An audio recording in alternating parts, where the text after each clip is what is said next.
Coco, mapatrouble tayo. Alam mo naman ba yan?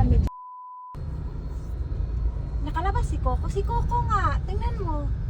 Siya. Oo. Oh my gosh. Paano siya nakalabas? Patay na.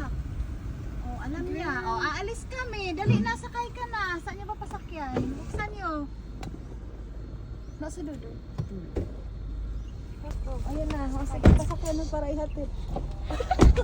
Ay, wala. Hoy, ano niyo, hawakan niyo lang yung paa niya.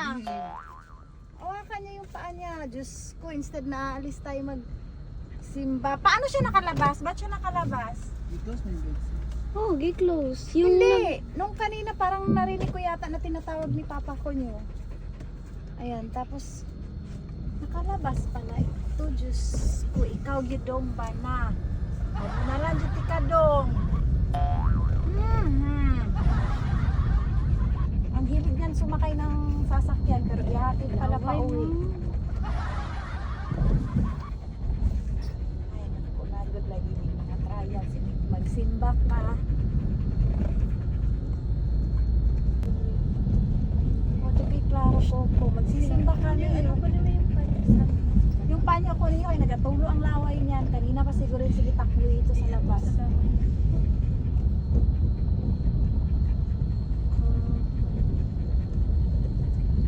Coco, mapatrouble tayo. Alam mo naman ba yan na medyo sensitive yung ibang kapitbahay natin.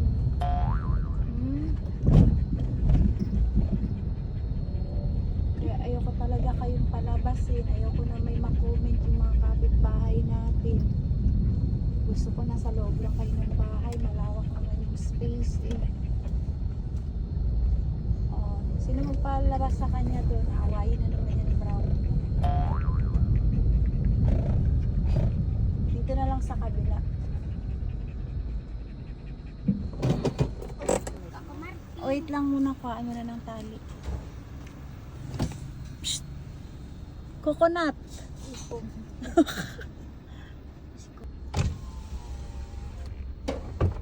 Di, may ganaan na pwede. Ah. Ba't naman ganyan? Ako. Tingnan ko. Halang ko ito eh. Dahan-dahan lang.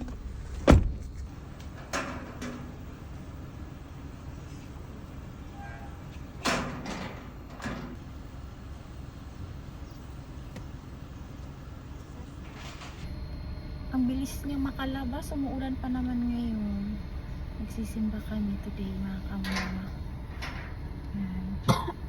Yung isa kong anak nagpapaiwan kasi may ginagawa pa siyang homework. Kailangan niyang matapos yun. Go na kami. Oh, di ba no? Sabi namin sasakay ka ng car pero ihatid ka pala sa bahay. Ikaw ha? How Coco escape? I cutting the tree at that time. I shoot an open door and So, very quickly It's your fault. escape. yeah. Ang bilis niya talaga maka-escape yan. Magaling mag-escape yung si Coco. Eh kasi Kuya Brownie hindi. Kaya laging nagsiselos to eh. This guy in Kamdungi ignore came out, but this Yeah. guy continue Ito matalino yan. take a chance. O, diba? Matalino yan. Pero sabihin namin, sasakay siya ng car. Coco, di ba nagsakay ka ng car, Coco? At pero hatid lang pala si Coco sa bahay. Eto si Kuya Brownie. Hayaan mo next time. Paano kasi ito si Kuya Brownie kapag ilalabas Hey, mo? don't Para kasing worry about this kabayo. guy. I'm This guy worried. came out. This guy came out like a horse. Parang kabayo. Ito naman yung isa. Hindi siya Coco, makapunta so sa I malayo. don't know. Kasi medyo may diferensya yung mata niya. Diba, Blackie? Flex ko lang si Coco at si Brownie, mga kamuma, nung baby pa sila.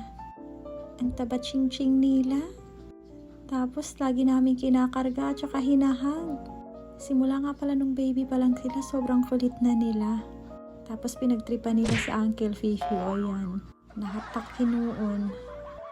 Simula nung baby pa sila, sobrang kulit na nila, mga kamuma. Alam mo yung makulit na sobrang cute.